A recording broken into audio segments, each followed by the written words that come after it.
Paano nga ba mag-apply ng DFA passport? Paano mag-book online? Magkano? At ano na rin nga ba yung mga dapat nating tandaan?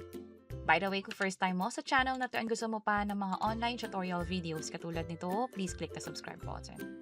Unang-una, hindi ka pwedeng pumunta sa DFA kung wala kang appointment. At yung appointment, gagawin online. Bukod sa pagkuha ng appointment or pag-schedule nito, mag-fill out na rin tayo ng form para doon sa DFA, hindi na kailangan gawin yon. Instead, dala na natin yung mga requirements, kasama na yung form at ID natin.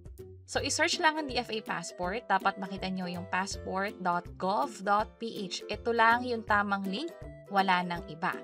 And then, click natin tong schedule and appointment. Pwede nyo rin i-double check yung list of requirements dito banda, pero later, pag-uusapan din naman natin yan. I-check itong by proceeding with this application at pumili kung start individual appointment, katulad nito, o start group appointment kung saan pipiliin nyo kung ilan ba kayong tao para sa appointment na yon. Pag sinabing tao, ibig sabihin, ibibigay mo lahat ng information per applicant sa isang appointment lang. Sabay-sabay kayo pupunta, hindi kayo hiwa-hiwalay ng schedule. So, halimbawa, 3 kayo, for that appointment, 3 yung ipaprocess. So, balik tayo kung saan start individual appointment, almost pareho lang din naman yung proseso. Ang kaibahan ay yung dami na i-fill out mong information. So, for this case, isang tao lang yung ibubook natin. Site location, anong site ka mag-a-apply? So, halimbawa, nasa Asia Pacific. Pag sa abroad, piliin na lang dito kung saang region. At yung country din, piliin dito banda. Yung site, pipiliin din natin kung ano yung pinakamalapit sa inyo o yung pwede nyong madaanan. Andito yung office address, yung contact number. I-check itong I confirm that I have read. Meron lang tayong 30 minutes para iproseso to or else magkakaroon tayo ng error. Mamaya, pagdadaanan na rin natin kung paano siya bayaran. Meron ding reminder dito na yung processing time for passport release via courier ay magdadagdag ng 10 to 15 working days at applicable lang siya kapag within the Philippines siya in-apply. So, check natin to. Double check nyo na lang yung ibang info dito. Click next. At pipili na tayo ng schedule. Buti na lang meron ng schedule na available. Kung wala kasi ang gagawin nyo, baka itry nyo to ng another day, kinabukasan, or pili kayo ng ibang site ng DFA dito. Pwedeng sa Asiana o ano yung pwede nyo mapuntahan. Punta tayo sa July, since yun yung earliest available. Kapag click ko yan, makikita mo yung oras o yung slots na available, which is may nakatapat namang oras para dyan. For this case, 10 to 11 yung available. Pag July 14, 2 yung slots. Kapag 15, fully book na pala yan, kahit naka-green siya. Possible, nakakabook lang yan. Kasi katulad dito sa 14, kanina kung mapapansin nyo, 2 pa yung available. Ngayon, 1 na lang. So, kunin na natin to. I-check itong I'm not a robot. Kadalasan nag-check na to right away. Pero kung hindi, tingnan nyo kung ano yung hinihingi. Traffic light, pedestrian back, car. Kung ano yung hinihingi dito, hanapin nyo lang. Ito yung may traffic light. Ito, tsaka ito. 4 yan. Click verify. So, okay na tayo. I-double check lahat ng info bago mag-proceed sa mga next step. Yun yung reminder dito. Kasi kapag mali yung mga info na yon at nakapagbayad na tayo, hindi i-update yan sa site. So magkakaroon kayo ng problema. Sayang naman yung appointment na binook ninyo at binayaran na din. That's why dito pa lang, i-double check na. Phone number, ilagay, email address twice. Mahalaga yung email address kasi ipapadala doon yung reference number at yung form na dadalhin natin para sa requirements. Last name muna, apelido ibig sabihin, yung given name, first name ninyo, at middle name na din. Hindi ito middle initial, middle name dapat. Date of birth, anong buwan, anong araw, anong taon, gender, civil status, single ba, married, legitimacy ng birth, legitimate ba or illegitimate, and then saan pinanganak, ilalagay din dito. Naka-grayed out yung next button kasi nakalimutan nating i-check to. So, pag na-check na yan, kompleto naman lahat ng info, proceed na tayo by clicking this next na button.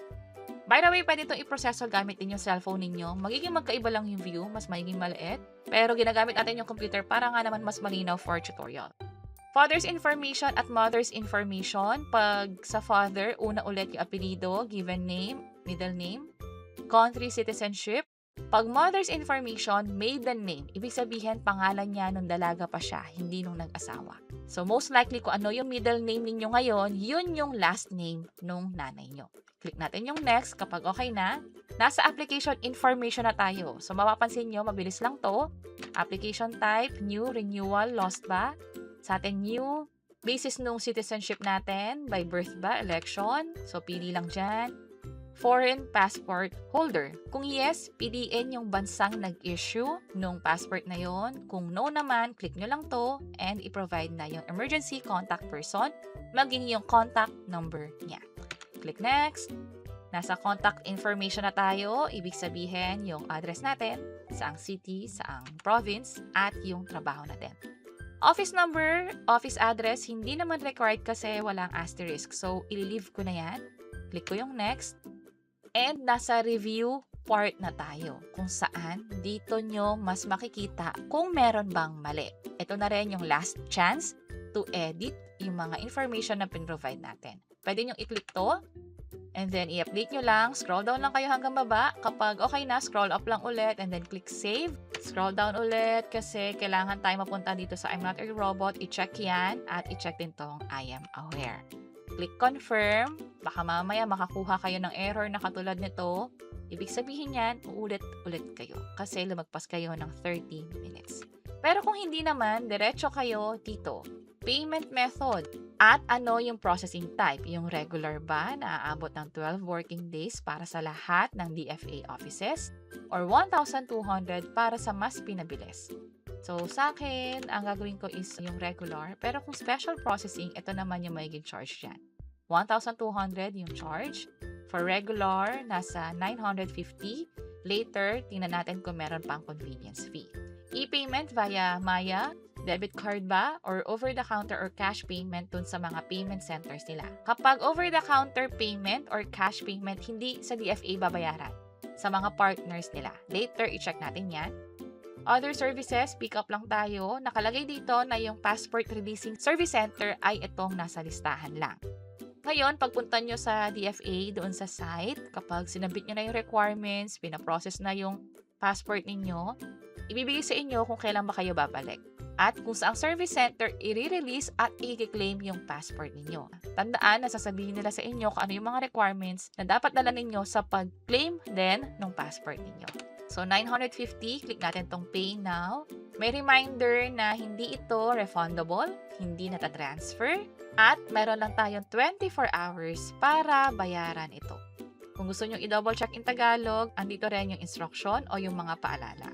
Check natin tong I agree, proceed to payment tayo, at ito na yung reference number, ito rin yung babayaran. Kung mapapansin nyo na dagdagan siya, may 50 pesos na additional charge, yan yung convenience fee. Ang babayaran doon sa payment center ay yung exact amount na nakikita natin dito.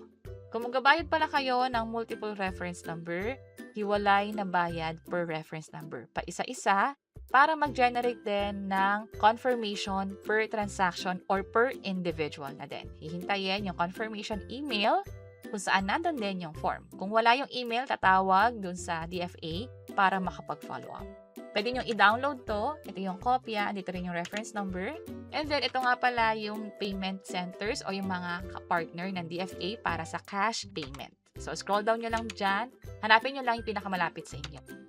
Sa email, i-check nyo yung DFA Passport Appointment System kasi nandito rin yung reference number. So, may kopya kayo dito at kapag kinlik nyo itong View Payment Instruction, ito siya. Makikita nyo rin yung same view kanina. Ito nga pala yung link para sa mga accredited merchants o yung partner nila when it comes to cash payment nga. Kapag nabayaran nyo na siya, dapat i-check nyo rin yung email nyo ulit kasi nandun yung confirmation. Ito ay halimbawa lamang. You have successfully confirmed your passport appointment booking. Sa bandang baba, andito yung form na kailangan nyong i-print. Ito nga pala yung survey form pero ito yung pinakamahalaga dyan kung saan andito yung appointment details, andito yung information tungkol sa inyo at yung iba pa. Meron ding 2 kopya ng proof of payment o yung resibo, DFA copy, at applicant copy o personal copy ninyo. Kapag pupunta na kayo doon sa DFA sa araw na nabook ninyo at sa oras na din, ano naman yung mga requirements? Valid government issued ID, mas mahalaga kung more than one yung dala ninyo. PSA issued birth certificate, kumuha sa PSA nito kung wala pa, pero mas maganda na unahin nyo to bago kayo mag-apply ng passport. At yung nakaprint na kopya ng form na na-receive nyo via email, kasama na doon yung resibo na pinakita natin kanina which is ito yon. That's why mahalaga na dapat ma-receive nyo yung email na katulad nito. Ito yung list of valid ID na tinatanggap nila. At may reminder dito na just in case hindi mabasa ng malinaw yung information doon sa PSA birth certificate, kailangan nyong pumunta doon sa City Hall o sa local civil registry office kung saan nakaregister yung birth certificate. Hindi kung saan kayo nakatira ha, kung saan nakaregister yung birth certificate, kumbaga kung saan pinanganak.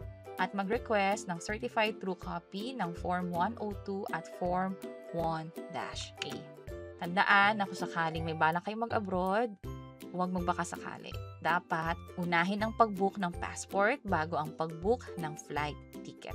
May reminder dito na dapat hindi bababa sa 6 na buwan yung validity o bago mag-expire yung passport kung sakaling lilipad man or aalis ng bansa. Ito lang yung mga legit na site. Yan yung mga dapat tandaan. Para makaiwas din sa pag-scam, dapat doon lang tayo sa mga accredited payment partners nila. At sa website din ng DFA, andun din yung updated na listahan ng requirements. And finally, just in case na ang pinaprocess nyo ay lost passport, meron yung karagdagan na 350 pesos charge or yung mutilated o yung parang may damage na passport. And that's it. Sana nakatulong tong video na to. Kung oo, pakiclick ang like button at para sa iba't ibang mga tutorial videos, pwede nyo i-check yung mga nasa baba. Sana makatulong. See you sa next videos. Bye-bye!